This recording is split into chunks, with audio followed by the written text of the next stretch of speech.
You'll hear part of an environmental science lecture about invasive species. In other words, plants or animals which are living away from their usual habitat and which are causing harm in their new one. You now have some time to look at the questions on your screen.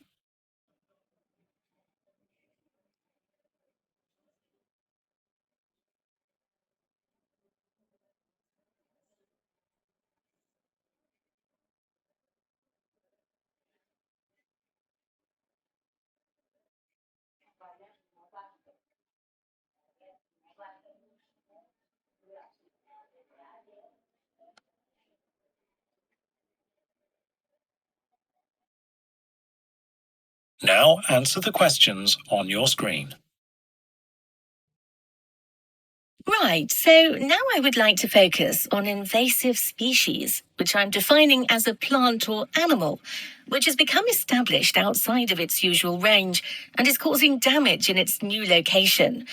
I'm going to explain how many of these were spread by people, quite inadvertently, throughout the 19th century, probably without them having any notion at the time that their actions may turn out to be harmful. Throughout history, whenever migrants have headed off to make a new home, they've often taken food with them.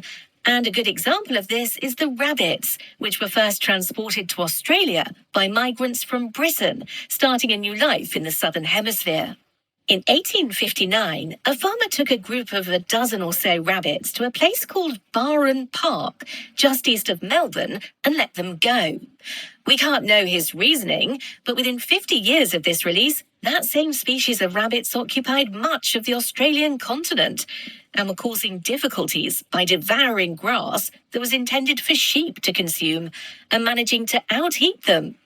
They were also consuming saplings, preventing them from growing into adult trees, and presenting major challenges to the forestry sector. Before long, the rabbit population of Australia was in the billions, and they appeared unstoppable.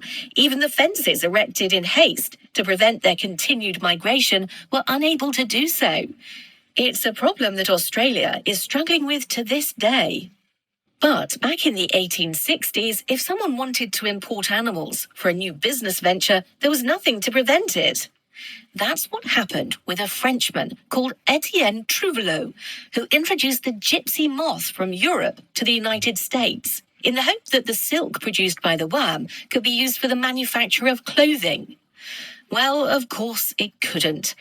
But what it could do, and did, was escape from captivity, and before long it had settled throughout the northeast of the United States. A small mercy is that the male of the species is the only one to fly, which has of course slowed its spread, as the female cannot. Even so, the impact has been devastating, with the destruction caused by this moth alone costing some $3 billion a year across North America. This just illustrates the huge problems that invasive species can present. Nowadays, this is well known, but that wasn't the case in the past.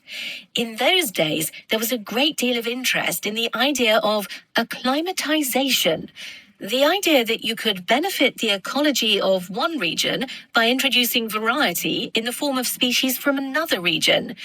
An example of this principle was demonstrated in 1890 by a German immigrant to America called Eugene Schieffelin. He was a great admirer of Shakespeare and came up with a scheme to release every single bird species that featured in the great writer's plays. So, for example, he freed a group of 60 starlings in New York's Central Park. With no natural predators, Schieffelin's introductions thrived and had soon spread right across North America, where they would often descend on orchards and eat everything in sight. Now, for an example of an invasive plant species introduced from Europe to the so-called New World, we can consider gorse, which is an evergreen shrub with needle-like leaves. These prevent it from being eaten by grazing animals. Because of these properties, 19th century settlers figured it would be ideal for hedges, and to this end, they shipped some out to New Zealand. What they didn't envisage, of course, was the way it would just spread out of control, invading pastureland and altering habitats for native wildlife. Setting fire to the stuff didn't have the desired effect of destroying it, as fresh seedlings just rose from the ashes. So, if anything, this attempted solution actually just made things worse. So, now I'd like to turn...